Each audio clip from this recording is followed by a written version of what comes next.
the ideological equivalent of irritable bowel syndrome. This is the Daniel Natal Show.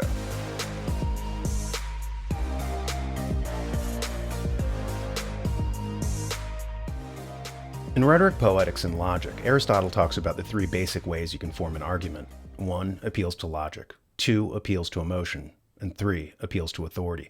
Medieval philosopher Thomas Aquinas commented that of the three, appeals to authority are the weakest. An appeal to authority would be something like, do it because the president said so, or believe this because a corporate study said so. Why I'm pointing this out is that something occurred to me. In the generation before Aristotle, Plato said that there were three basic personality types in society: senses-based people, who were motivated only by pleasure, comfort, physical stimulation; honor-based people. This would be individuals like police officers, soldiers, politicians, etc. And at the top, truth-based people. This would be philosophers, scientists, and so forth. At any rate, I was talking to my son about how different institutions control different aspects of our society. For instance, in our civilization, we have things like a political system, a religious system, academia, the media, and so forth. These institutions all have different functions and interact with the public in different ways. Only in explaining this to my son did it occur to me that three institutions in our society, in terms of sociology, manipulate people that are based on the three forms of rhetoric: appeals to logic, appeals to authority, and appeals to emotion. Let's look at an appeal to emotion here in the wake of the recent Uvalde shooting. I mean, it's ridiculous. You're going to bring up the Second Amendment where I have my right to have guns, and you're going to bring up something that was passed in 1780 and say that applies to today? That is absolutely absurd. And the other thing, Abbott, the governor, and again, I played right down the middle. Cruz, that senator. And how about the representative of that community that were in West San Antonio and West Texas? They all voted no on gun control deals in March. They voted no on it. And then Adam yesterday gives me this big deal about how we're heartbroken. Well, you had a chance to do something about it. You did nothing. And where are they going on Friday, half of them? To an NAR convention in Houston, Texas, for crying out loud. Houston, Texas. It's absolutely absurd.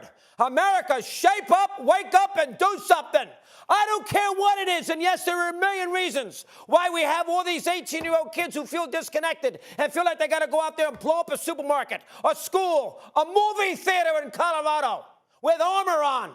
They're disconnected. But I can't look at every computer. I can't look at every social media post. I can't look at every Instagram thing to see what these kids are thinking about. But what I can do, I can limit their ability to obtain weapons. That I can do. Note how the TV personality was yelling, hysterical, invoking the emotional death of children. His rhetoric wasn't designed to convince you with facts, logic, or reason, but to sway you using emotion. His illogical pitch was that your rights are getting others killed, that the innocent should be punished to stop the guilty. It doesn't add up, of course. It doesn't need to. It's not aimed at people motivated by logic. It's targeted at people who are actuated by emotion. His target audience is senses-based people. People who are moved by appeals to authority, by contrast, will listen to politicians. People moved by facts will listen to philosophers or scientists.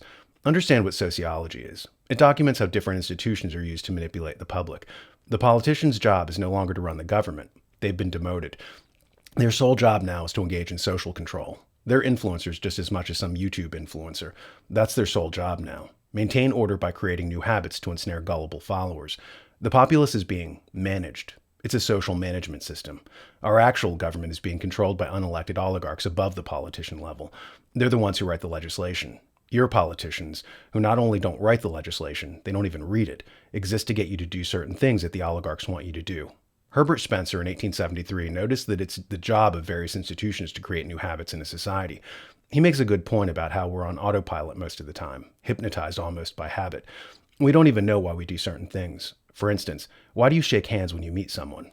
That cultural habit started when 1,000 years ago, strangers would pass each other on a road, and to show that they didn't have a sword, they would demonstrate that they had an empty hand by shaking hands.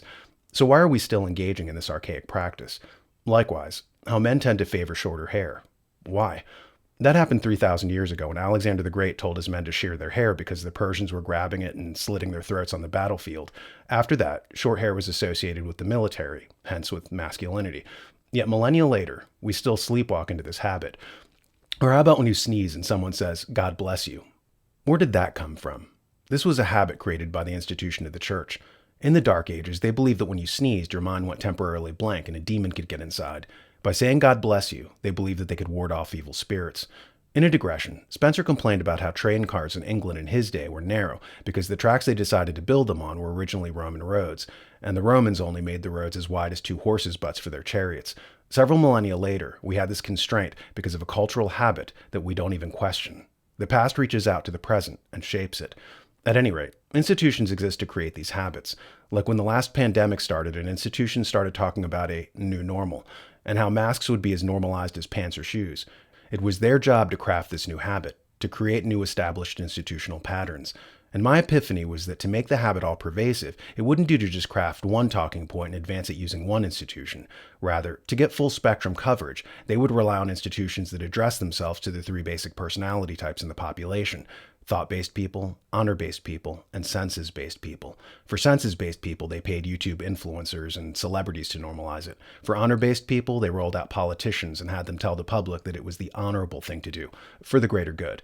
And for truth-based people, well, they struggled with that one. One of the biggest demographics to remain skeptical were people with PhDs. People who based their actions on facts were vastly harder to sway. But our social engineers tried to do it anyway with organizations like the CDC, which masqueraded as science.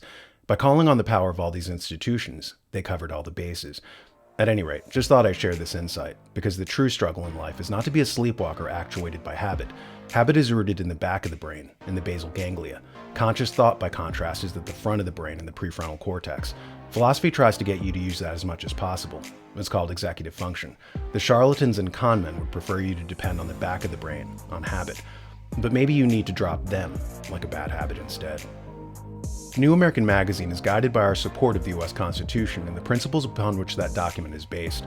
We want to restore and retain the values and vision that made America great: limited government, the freedoms our Constitution guarantees, and the personal responsibility a free people must exercise to stay free. To learn more or to subscribe to our magazine, visit thenewamerican.com.